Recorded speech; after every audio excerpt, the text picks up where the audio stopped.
سنعود إلى هذا الأمر فيما بعد. كيف عرفتم أنه منخرط فيها؟ من خلال الاجتماعات السرية التي كانت تقام ببيتي بدرب بن الطاهر، والتي أذكر أنه كان يحضرها مثلا الحاج شعيب شجاع الدين وسليمان العريشي وحسن العريشي، وكان يأتي عنده أيضا محمد منصور ومبارك الورداني وشقيقه وإبراهيم فردوس وتهاني النعمار والمرحوم صدقي. ما هو رقم ذلك البيت؟ الرقم 73 بدرب بن طاهر، وكان حينها في حوالي 22 من عمره.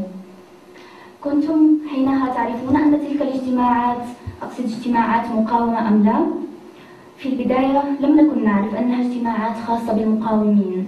بالنسبة لي ولزوجي فهم أصدقاؤه فقط، ولكن بعد أن نفذ أول عملية له ضد خائن مغربي معروف بتعاونه مع الفرنسيين، أدركت الأمر وفهمت معنى تلك الاجتماعات، لكننا لم نعرف عنها أي شيء.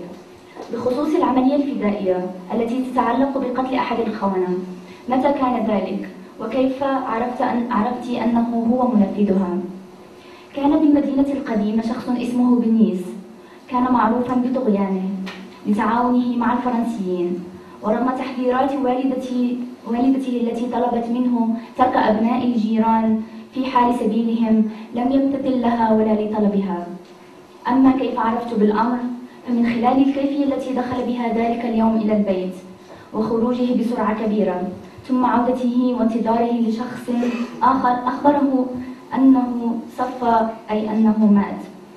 فرحل أخي إلى الجديدة لمدة يومين. كل المقاومين الذين التقيناهم أكدوا على أن عملية قتل بنيس ونسبوها للشهيد الزرقطوني. وشكرا جزيلا. اسمي أحلام صدراني وأنا طالبة في جامعة الأخوين.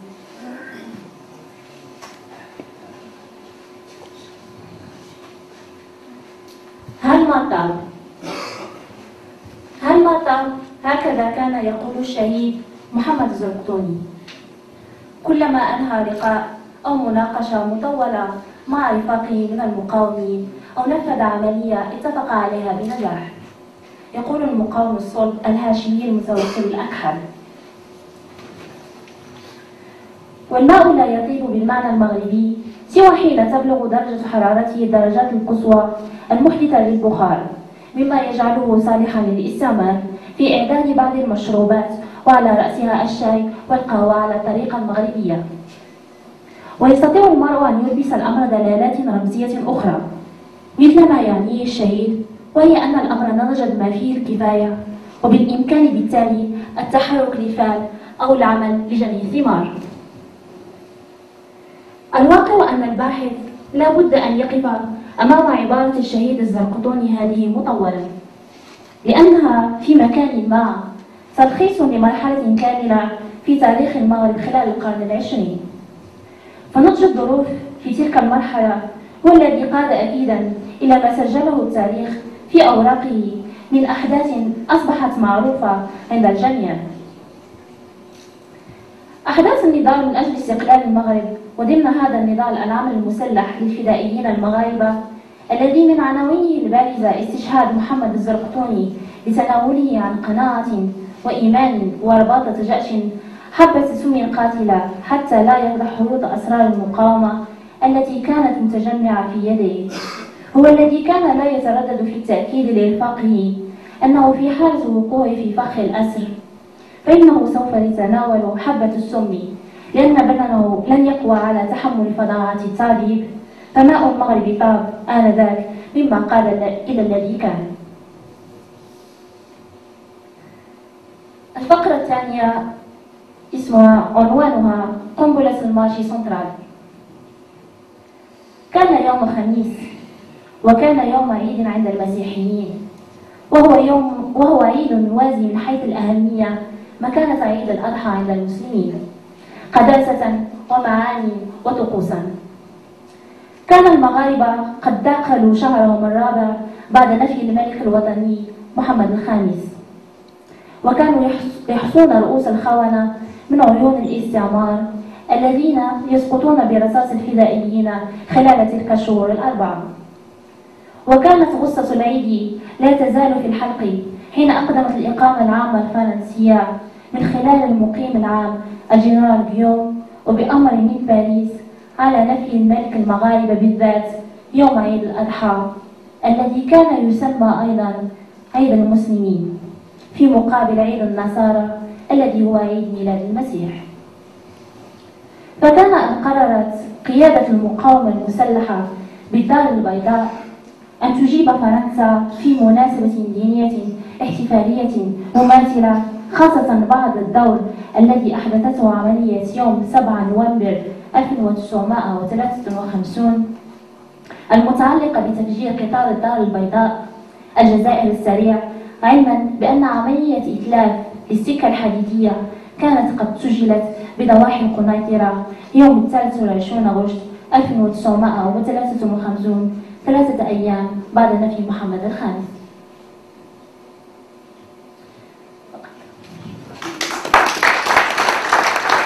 أيها الحضور الكريم، سأقرأ عليكم آخر حياة أو لحظات الشهيد محمد الزرقطوني، والتي تحكيها لنا زوجته أمينة. سعيدة. على فكرة أنا اسمي يونس رحيو، طالب الجامعة على مستوى الماجستير الدراسات العليا والدبلوماسية. إذن الحديث مع الآنسة السعدية يبتدئ.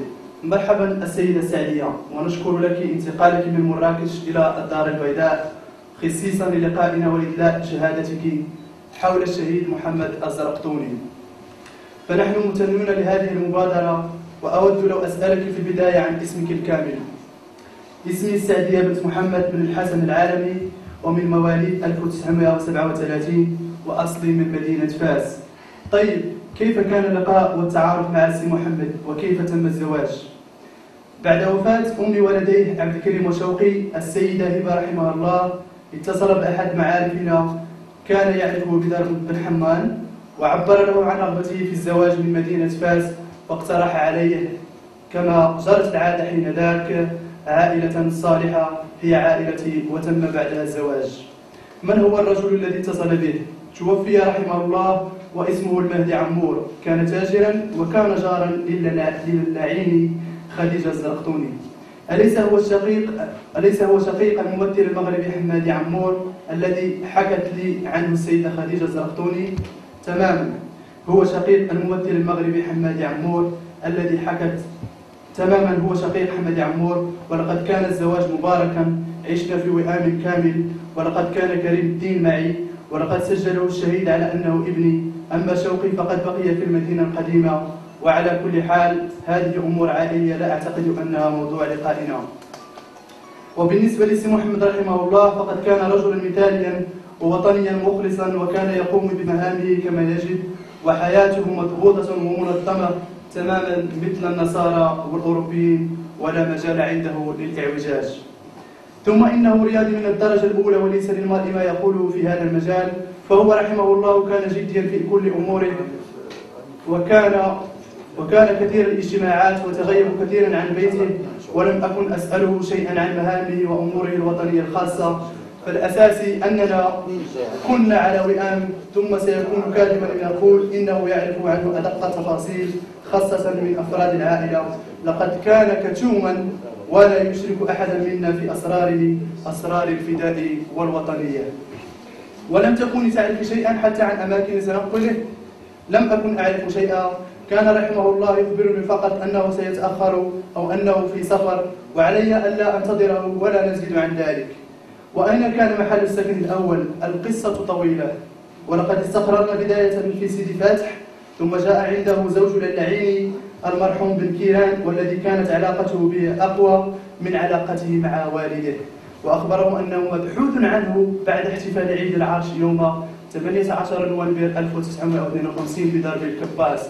وكان السي محمد قد ترأس الحفل حيث أشرف على التنظيم بكامله، ولقد قام بإلباس أعضاء الكشفية الشورت، وألبسنا نحن الجلابيب البيضاء مطرزة بالأخضر والأحمر، وكان الشعار الذي نردده يحيى الوطن يحيى الملك. وبعد العروض والأناشيد أدخل رجلان فسكت الجميع، وبعد مدة قصيرة طلب منا نحن النساء مغادرة الحفل، وجاء عندي رحمه الله ونصحني بالعودة فورا إلى البيت، وكانت معي لدى عيني. وفي الغد انطلق البحث عنه من قبل الفرنسيس، فانتقلنا إلى الزاوية، وطلب من والده أن يأتي بكل السلع الموجودة في محل الأثواب الذي يوجد في باب مراكش، ووضعها في غرفة داخلية، وجلس في الزاوية لم يغادرها مدة من الزمن. وكان كلما أراد أن يخرج ليلا ينط إلى السطح، وكان بارعا في ذلك لأنه رياضي متمرس، ثم يعود من السطح مرة أخرى، ولم يكن أحد يشعر به حتى من الذين بداخل الزاوية. شكرا لكم. Peace on you, land of ancestors. Peace on you, land of my ancestors. Sweet is life in you, and sweet are my chants. All those who knew Mohamed Zerktouni in his early youth, when he was a member of the Hassaniya Scouting, confirmed that he never felt tired of singing time and again his musical beauty, this song for its musical beauty and political significance. Morocco, the land of ancestors with extended rich geography, civilization, and cultural diversity, is the land where nationalist fighter Mohamed Zerktouni saw the light of the day in the 1927. It was the same year the King Mohammed V succeeded to the throne at a young age. However, his sister Khadija Zerktouni, who is 5 years older, doesn't remember the exact date of his birth. She confirmed that he was born in their first house in Syria. His birth was a special moment of happiness for the family, particularly for the father, Haj Mohamed Zerktouni, the entrepreneur who moved between various regions to carry on numerous construction projects. His birth was special because he was the eldest son after his sisters Zahra and Khadija, may God bless their soul. When the first political and nationalist movement was in its embryonic period between 1934 and 1937, Mohamed Zerktouni was learning how to recite and learn the Holy Quran by heart in the Suwania Zawiya Mosque and later in the Zawiya school when he was 7. Immediately after the Selka party, a party intended to celebrate his completion of the memorization of the Holy Quran and graduation from the Quranic school in 1941, the political scene was marked by nationalist activism and the coordination between the Independence Party and by nationalist King Mohammed V was reinforced. Murdar Mohamed Zerktouni joined the Abdullahiya school, which was the foundation stone for the development of his political awareness and his involvement in nationalist action. He never hesitated to voice his aversion of French racism and discrimination against all Moroccans, including his father, who opened his zawiya to the youth of the Independence Party. He was an energetic and enthusiastic youth. He was fond of swimming in the sea and playing soccer. Starting from the age of 15, he was careful about the selection of his friends, especially his comrades from the Hassaniya Scouting. He was attached to their activities and was overestimated for his moral features such as courage and honesty. It was at that period that he started to assume family responsibility on behalf of his father, and it was at that period that he earned the title of Basre among the Zerktouni family. Mohamed Zerktouni used to call his sister Khadija Lallaini. He never called his 3 elder sisters by their names, but rather by nicknames he had chosen for them, and thus become the name for which they were known for decades to come. Thank you. اسمي مريم بريدي. صراحة لكم أن نقرأ لكم الفصل على the secrets that don't die, الأسرار التي لا تموت باللغة الإنجليزية. Undying secrets. There is too much noise, hence the necessity to silence it. This was the conviction of martyr Mohamed Zerktouni. The style of attacking the interests of the French went through three phases in accordance with the development of the resistance cells and the available weapons. The first phase consists of building up the appropriate conditions for popular opposition against the French through acts of burning motor vehicles in places such as the area where Hotel Hayat Regency was built, or burning agricultural products in the outskirts of the cities, or burning wood stores. The second phase was characterized by the execution of what martyr Zerktouni called the eyes and ears of colonialism. Agents of authority, collaborators, policemen, etc. French historian Charles-André Julien states in his book, Morocco Faced to Imperial Powers, that in 1 year, over 250 collaborators were killed and 600 injured, which means that an average of more than 3 per day were, the 3 collaborators per day were killed or injured. The third phase focused on attacking French military officers and administrators and French interests in general. This phase began immediately after August 20, 1953, when armed resistance turned into a whole nation's project. Except for the mafias whose interests are related to the French colonialism, Moroccans from all the walks of life strived hard to reinforce and protect resistance. Martyr Zerktouni told his comrades in 1954, "There is no problem if one is killed now, for the train of resistance is on the right track, and nobody will be able to stop it before independence is achieved." In the hands of martyr Zerktouni, he worked hard on a daily basis to strengthen and guarantee the continuity of armed resistance. He was able to coordinate, organize, control, and directly supervise operations from conception to execution. He insisted, however, on the importance of keeping in touch with the party and guaranteeing the balance between the aspirations of the masses and the plans of the leaders. His objective was to maintain resistance as a project of a whole nation. The testimony of a nationalist resistance fighter, stresses Zerktouni's key role in this context. Very few studies shed light on this aspect of his life. He showed outstanding political intelligence at the level of organization at the early age of 25 or 26. Tight security measures taken by Résident Général Guillaume against nationalists in 1953, from January to August 20, failed to prevent Mohamed Zerktouni from acting in an incessant way. At this period, he didn't restrict himself to mere secret preparatory action.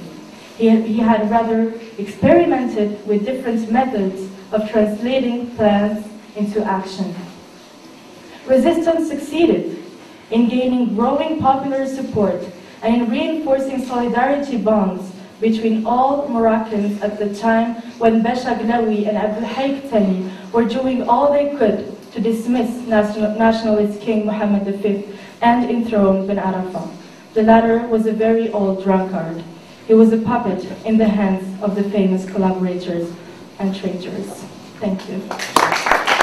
Good afternoon, ladies and gentlemen. My name is Safia Mutawakil, and I will be reading for you today How Did Martyr Zerktouni Fall on June 18, 1954. The starting point was June 10, 1954, when the French police arrested his intimate friend, great nationalist resistance fighter, the late Bashir Shaja'ad-Din. In the beginning, the cause of his arrest was not known. Shaja'ad-Din was summoned by the Central Police Administration in Casablanca. Upon Zerktouni's advice, he decided to go to Central Police Station, being aware that the refusal to go or the attempt to hide Shaja'ad-Din would be read negatively and would rouse more suspicion. As soon as the late Shaja'ad-Din got to the police station, he was arrested and sent immediately to Fes, for it was the police of Fes that ordered his capture. There, all the questions revolved around Zerktouni. Where is he? Where is his occupation? Where does he live? And without confessing anything, Martyr Zerktouni was striving hard to rescue his intimate friend.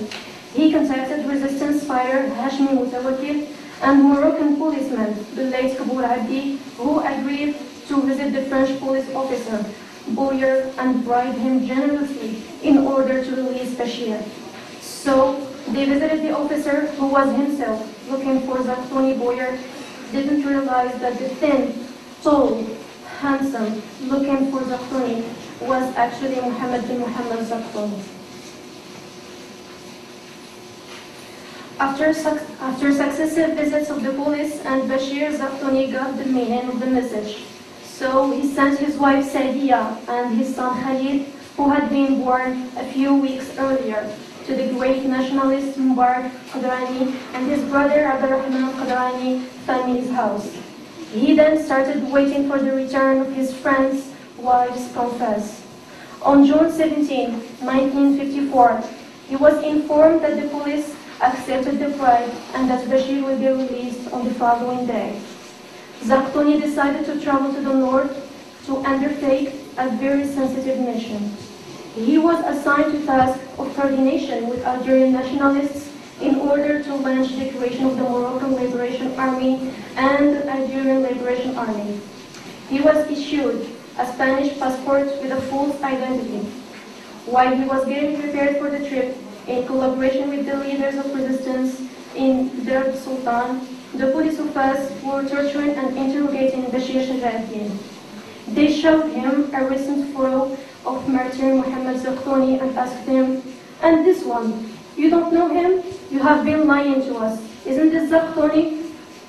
Bashir responded, "Yes, I know him, but I never knew him as Zerktouni. All I know is that his name was Qaddan." Bashir's wife and the members of her family who accompanied her to Fes on June 17, 1954. And at the same day, at 4:30 a.m., the martyr heard light knocks at the door. He looked out through the window and saw the police car and several policemen led by the officer Balzac. Immediately, he understood that it was his end and felt that he was victim of treason. Before he took the poison pill that he placed under his pillow, he gave his wife 3 pieces of advice. First, to do her best to ask his comrades who were supposed to visit him in the morning to leave. Second, to go and stay at his family's in the old Medina. And third, to promise that she will take good care of his 3 sons, Abdelkarim, Shawqi, and Khalid. He went then downstairs after he had put the poison pill in his mouth. He was followed by his wife, who was carrying her little child. When he opened the door, 2 policemen came in guns in hands. As Sadias told us, they were followed by one of Shajaddin's in-law, who was pointing at Zerktouni and shouting, "That's him, it's him." The martyr calmly stretched his hands for them to put handcuffs around them, saying in clear and fluent French, be calm, don't be afraid, I'm here." When they put handcuffs around his hands, he asked police officer Balzac to allow him to say goodbye to his wife and son. Zerktouni kissed his son and said goodbye to his wife, saying, "Don't forget what I told you." The poison then started to take effect, but he never showed that he was suffering. He was indeed our martyr Zerktouni, the symbol of Moroccan courage, self-sacrifice, and supreme nobility. Thank you.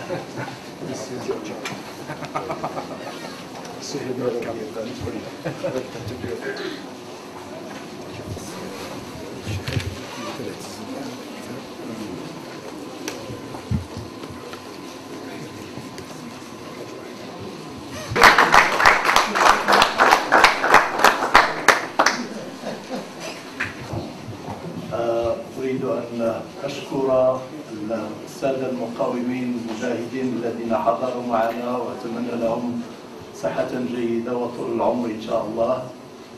وأشكر السيد مندوب السامي وسيد الزرقطوني من مؤسسة محمد الزرقطوني. Dr. Dooley, thank you very much for being here with us. Mr. President, السيد الرئيس رئيس الجامعة. وقبل أن ننتهي قبل أن نختتم، أريد كذلك أن أشكر الأستاذ سعيد الناهض من كلية العلوم الإنسانية والاجتماعية الذي سهر على تنظيم هذا المقاومين لصورة جماعية نأخذها هنا قبل أن نطوف ببعض الصور التي هي في المعرض.